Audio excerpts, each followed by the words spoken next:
Bonsoir à tous, il est 22 h, bienvenue dans cette édition, voici les principaux titres. Le président de la République a rendu aujourd'hui hommage à la mémoire de feu Ali Ismail Yabé. Et dans l'actualité internationale, le bilan de l'attentat en Afghanistan, revendiqué par l'État islamique, monte à 24 morts. Bonsoir à tous. Le président de la République, Ismaël Omar Guelleh, a rendu un vibrant hommage à la mémoire de feu Ali Ismail Yabé, personnalité publique connue pour les nombreuses hautes fonctions qu'il a précédemment occupées au sein de l'administration nationale, décédé hier soir en France. Dans son hommage posthume, le président Guelleh a salué la mémoire d'un haut commis de l'État qui s'est toujours acquitté avec brio et professionnalisme des missions et responsabilités qui lui ont été confiées au cours de sa longue carrière. Son ouverture d'esprit et sa propension à toujours privilégier le consensus au détriment des intérêts particuliers constituaient d'autres qualités et éthique qui s'ajoutait à sa maîtrise des dossiers administratifs, a indiqué le chef de l'État. Sa modestie et simplicité illustraient bien sa grandeur de cœur, son humanisme et sa bonté, a également souligné le président de la République, implorant le Tout-Puissant d'accueillir le défunt ancien responsable djiboutien dans son paradis éternel. Feu Ali Ismail Yabé était une personnalité très connue et très appréciée des Djiboutiens. Cet honorable père de famille dont les enfants ont également réussi à exercer au cours de sa longue carrière d'importantes fonctions au sein du ministère de l'Intérieur. Il a exercé également les fonctions de maire de la ville de Djibouti. Inna lillahi wa inna ilayhi raji'un. Et donc, le défunt Ali Ismail Yabé nous a quittés hier soir en France. Ali Ismail Yabé décédé donc hier soir 24 octobre à minuit en France. Grand patriote et grand commis de l'État, la nation djiboutienne vient de perdre un de ses illustres fils. Né en 1947 à Djibouti, Ali Ismail Yabé était un homme politique djiboutien, une figure emblématique de la République. Il devient administrateur territorial dans les années 60 à Ali Sabié. C'est là qu'il débuta à sa très longue carrière. Quelques années plus tard, il fut nommé commissaire du district de Dikil, où il joua un rôle déterminant dans la gestion de l'arrivée des militaires éthiopiens fuyant le régime de Mengistu vers nos frontières. Et quelques années plus tard également, il sera nommé commissaire du district d'Obok. Là également, il se distinguera par sa droiture, son intelligence et sa sagesse. Grâce à son parcours professionnel de haut fonctionnaire accompli avec dévouement et loyauté, il fut nommé secrétaire général du ministère de l'Intérieur avant d'être nommé président de la commission des élections indépendantes nationales en 2003 lors des élections législatives et en 2005 lors des présidentielles. Il fut reconduit à la tête de la CENI. Rappelons tout de même qu'il a gagné sa place de président de la CENI après un vote. Ali Ismail Yabé fut également membre du comité central du parti RPP et a présidé à l'époque la commission de la décentralisation.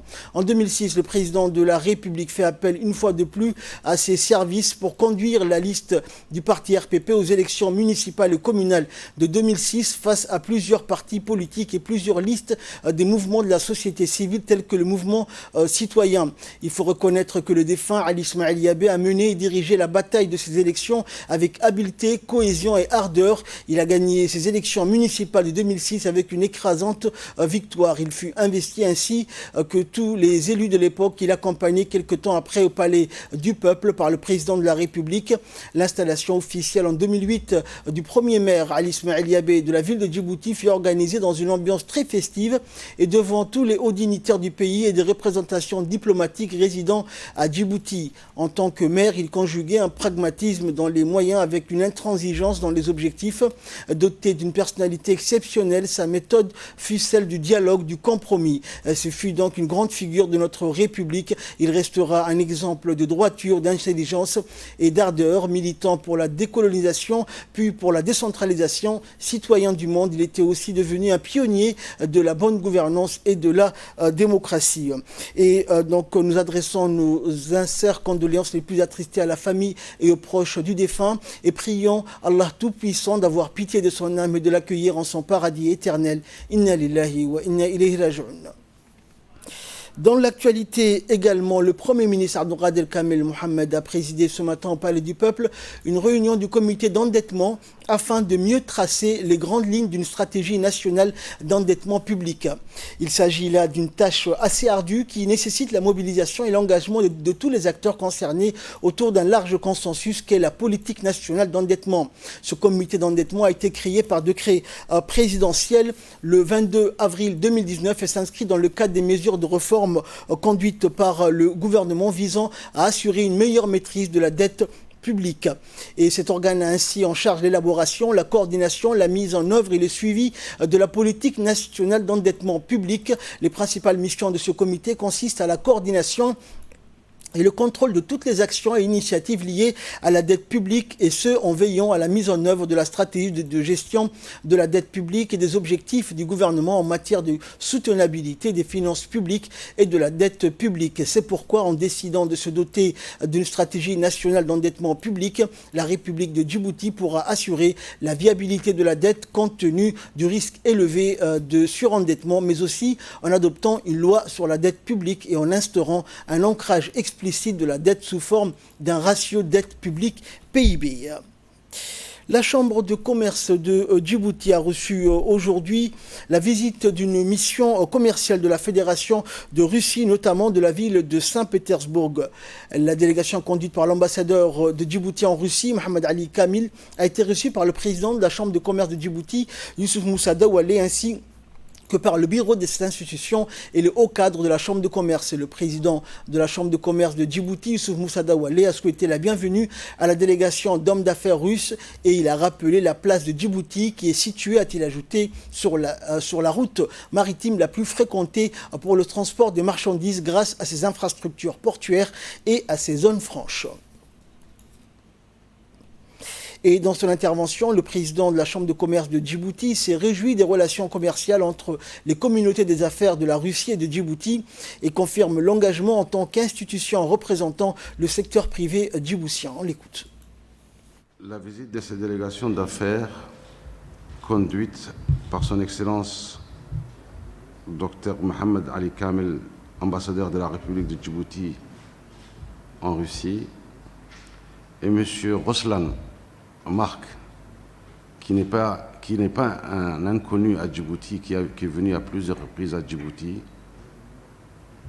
et à l'ensemble de la délégation, nous souhaitions encore une fois la bienvenue à la communauté d'affaires russe pour le marché djiboutien et de la région. Comme je disais tout à l'heure, la République de Djibouti est située à une position géostratégique très importante de par le monde, et ce rôle lui confère d'être un hub incontournable du commerce mondial aujourd'hui. C'est la seconde route maritime qui est la plus fréquentée pour le transport maritime des marchandises. La connectivité de Djibouti dans les grands marchés d'Afrique et en particulier le monde est une belle opportunité. Nous avons eu l'occasion d'échanger lors de notre dernière rencontre à Solchi pour la plupart des délégations russes, et nous avons signé un protocole d'accord avec la Chambre fédérale de commerce et d'industrie de la Russie. Je souhaite que nos relations commerciales s'améliorent, agrandissent et prospèrent pour ce qui est de la relation entre la Russie, la Fédération de la Russie et la République de Djibouti, en particulier pour l'Afrique. En nouvelle nationale, toujours, les gendarmes de la brigade de Dikil sont parvenus à mettre la main sur une exciseuse qui a procédé à la mutilation génitale d'une fillette de 10 ans. En effet, les gendarmes en poste de sécurité à l'hôpital Cheikho de Balbala interpelle donc une femme ayant admis sa fille âgée de 10 ans aux urgences de l'hôpital après s'être vidée de son sang suite à une mutilation génitale perpétrée dans la matinée. Et la petite fille donc fut admise aussitôt au bloc opératoire. Et face à de telles situations, la gendarmerie nationale s'est engagée à mettre donc toute sa puissance pour interpeller le ou les auteurs des mutilations génitales féminines, une pratique qui s'exerce malheureusement à Djibouti. C'est la raison pour laquelle l'aide de la population est plus que jamais requise. De prendre à la direction d'une enquête relative à une mutilation génitale féminine perpétré sur une mineure de 10 ans. Une petite fille de 10 ans a été admise aux urgences de l'hôpital Cheko par sa mère après s'être inquiétée de son état de santé. Elle avait perdu beaucoup de sang. Le médecin de ces centres de santé prennent immédiatement l'enfant en charge. De notre côté, nous avons placé la mère de l'enfant en garde à vue. Au cours de son audition, elle a déclaré avoir emmené sa fille chez une femme habitante de PK12 en vue de l'excuser. À ce stade, nous avons demandé les concours de nos collègues de la brigade PK12 Nord qui se sont chargés de la localisation du domicile de la mutilatrice présumée. Le 24 octobre 2020 à 6 h, nous avons effectué une descente sur l'édit domicile où la fuite, l'auteur principal vers la région de Dikil, nous a été signalée. Ainsi, par le biais du commandant du groupement judiciaire, nous avons diffusé son signalement à toutes les unités de la gendarmerie stationnées sur la RN1 en vue de fouiller tous les véhicules à destination de Dikil. Le même jour, à 12 h, la mobilisation générale a porté ses fruits par l'interpellation de l'auteur présumé dans un bus de transport en commun au niveau du Grand Para par les gendarmes de la brigade de Dikil. Confié à nos soins, Luc Zuzès a reconnu les faits qui lui ont été reprochés et a admis s'être exercé sur ses propres filles résidant dans la brousse éthiopienne, avant de venir à Djibouti en vue de commercialiser ses agissements. Comme le veut la procédure, la cellule d'écoute de l'UNFD ainsi que le ministère de la Femme et de la Famille ont été informés de faits en vue d'enclencher la procédure habituelle dans ces cas figure. À l'issue de l'enquête diligentée, nous allons déférer la mutilatrice ainsi que la mère de la victime devant le procureur de la République pour répondre de ces actes. L'ambassade de l'Inde à Djibouti a célébré hier le lever des drapeaux de l'Inde et des Nations Unies à la résidence de l'ambassade de l'Inde à Djibouti pour le 75e anniversaire des Nations Unies.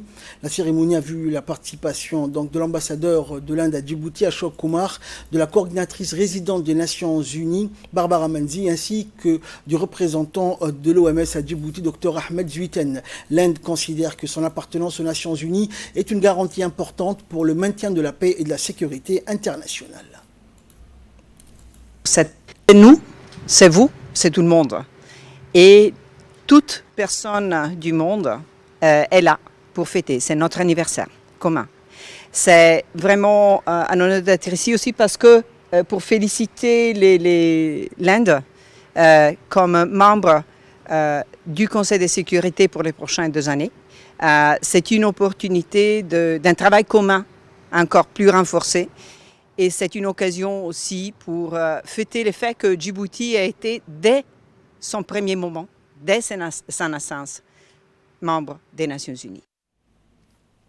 L'Organisation mondiale de la santé, par le biais de son bureau à Djibouti, a octroyé un important lot de matériel, de produits d'insecticides et consommables pour le renforcement de la lutte antipaludique à Djibouti.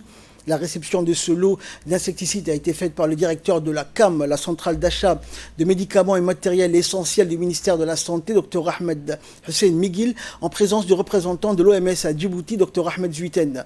Il s'agit d'un second lot de 10 000 sachets d'insecticides qui seront utilisés dans le cadre de la prochaine campagne de pulvérisation intradomiciliaire qui sera menée dans tous les quartiers à haut risque palustre. Le fait d'insecticides qui est utilisé en pulvérisation intradomiciliaire et qui donne un effet rémanent qui va rester jusqu'à 9 mois à 1 année sur les parois des maisons et qui va protéger les populations des méfaits du paludisme. L'année dernière, on a fait un projet pilote sur environ 6 000 ménages avec de très très bons résultats. Même les professionnels de l'Organisation mondiale de la santé ont travaillé d'arrache-pied avec leur contrepart du ministère de la Santé et ont vraiment réussi cette campagne. Et il n'y a pas de raison pour laquelle cette campagne ne va pas encore réussir. Je crois qu'avec cette donation, on va pouvoir vraiment faire un pas de géant vers le contrôle du paludisme cette année. Et de son côté, le directeur de la CAM, Dr Ahmed Hussein, a remercié l'OMS pour ce geste qui contribuera grandement à la réussite de cette campagne de pulvérisation intradomiciliaire. Merci à l'OMS pour le deuxième vague des dons. La première a eu lieu il y a 2 semaines. Cette fois, c'est la deuxième partie. Donc, comme vous voyez ici, c'est l'insecticide qui est utilisé pour la pulvérisation intradomiciliaire qu'on est en train de recevoir. Donc, on a reçu à peine 10 800 sachets qui vont servir pour à peu près 25 000 domiciles. Voilà, la fois dernière, on a eu toujours des produits pour faire face pour faire face pour des palus pour la période en cours. Donc là, je peux rassurer la population générale avec ce qu'on a reçu la fois dernière, et cette fois, nous serons en mesure de faire mieux pour lutter contre le palu. Après avoir organisé deux auditions coup sur coup, le secrétariat d'État à la jeunesse et au sport a organisé cette fois-ci la 3e édition de colonie de vacances. Et donc les jeunes de quartier de Balbala qui ont été à l'honneur cette fois-ci. Et comme leurs prédécesseurs, ils passeront 3 jours riches en découvertes et en enseignements. Au programme, visites guidées en forêt, travaux de nettoyage ou plantation d'arbres, entre autres comme activité. Et c'est sous l'égide du secrétariat d'État à la jeunesse et au sport que la direction des centres de développement communautaire, comme tous les samedis, organise à Ouahlida les activités de flash mob. L'événement a mobilisé plusieurs dizaines de jeunes dans les grandes artères de la zone.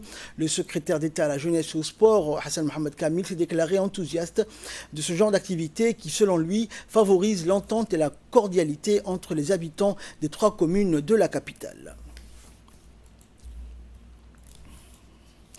Et dans le cadre de son programme de l'année scolaire, le complexe sportif de Tadjoura a organisé une journée omnisport qui a regroupé plus de 600 jeunes issus des différentes catégories et repartis par discipline. Il s'agit de handball, basketball, volleyball, vitesse et natation.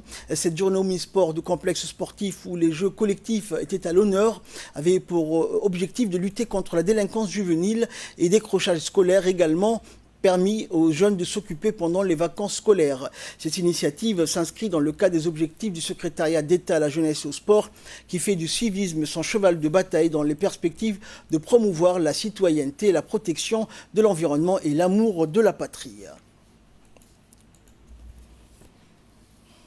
Et dans son intervention, le préfet Hassan Dabel Ahmed a rappelé que le civisme est le fondement même de toutes les vertus cardinales de l'esprit républicain et constitue un aiguillon principal pour l'émergence d'une mentalité cohérente, plus impliquée dans le processus de développement régional chez les jeunes. Une journée omnisport organisée par la sous-direction régionale de Tadjoura. C'est vraiment une grande journée comme les autres. Mais ce qui est particulier aujourd'hui, ça réunit toutes les catégories de jeunes. Et en plus, c'est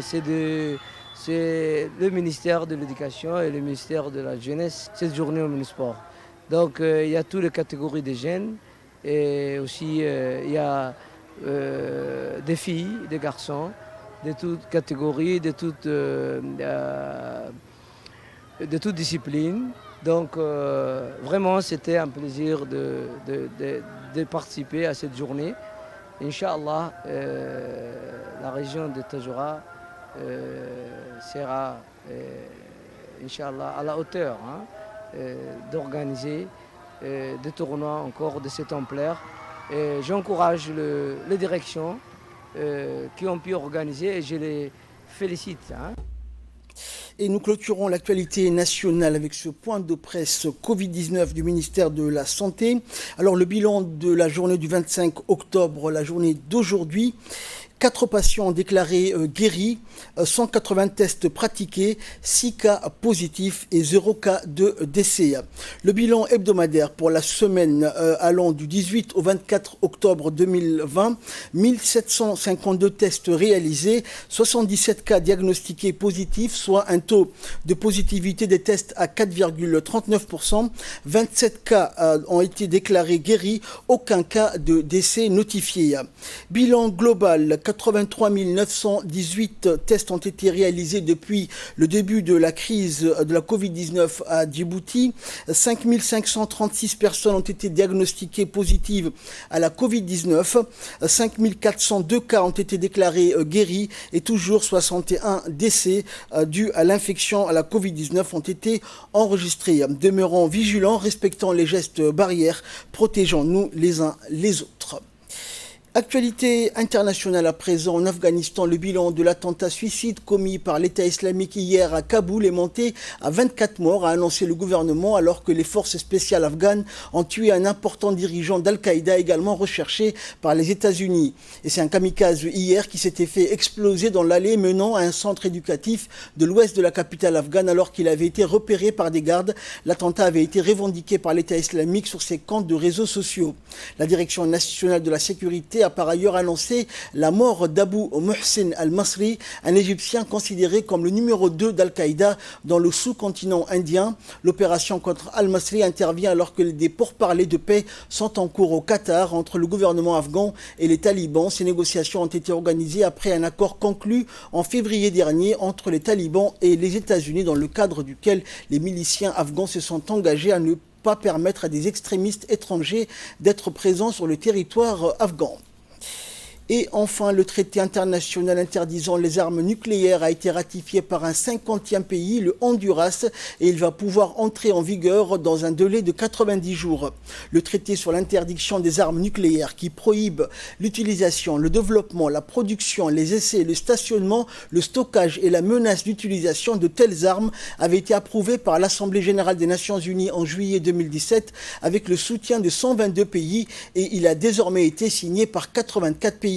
Les militantes pro-abolition espèrent que sa ratification aura le même impact que les traités internationaux précédents interdisant les mines terrestres et les armes à sous-munitions, stigmatiser la possession et l'utilisation des armes nucléaires, ce qui pourrait conduire à un changement de comportement même de la part des pays non signataires. C'est tout pour ce journal. Merci de l'avoir suivi et excellente soirée sur Télé Djibouti.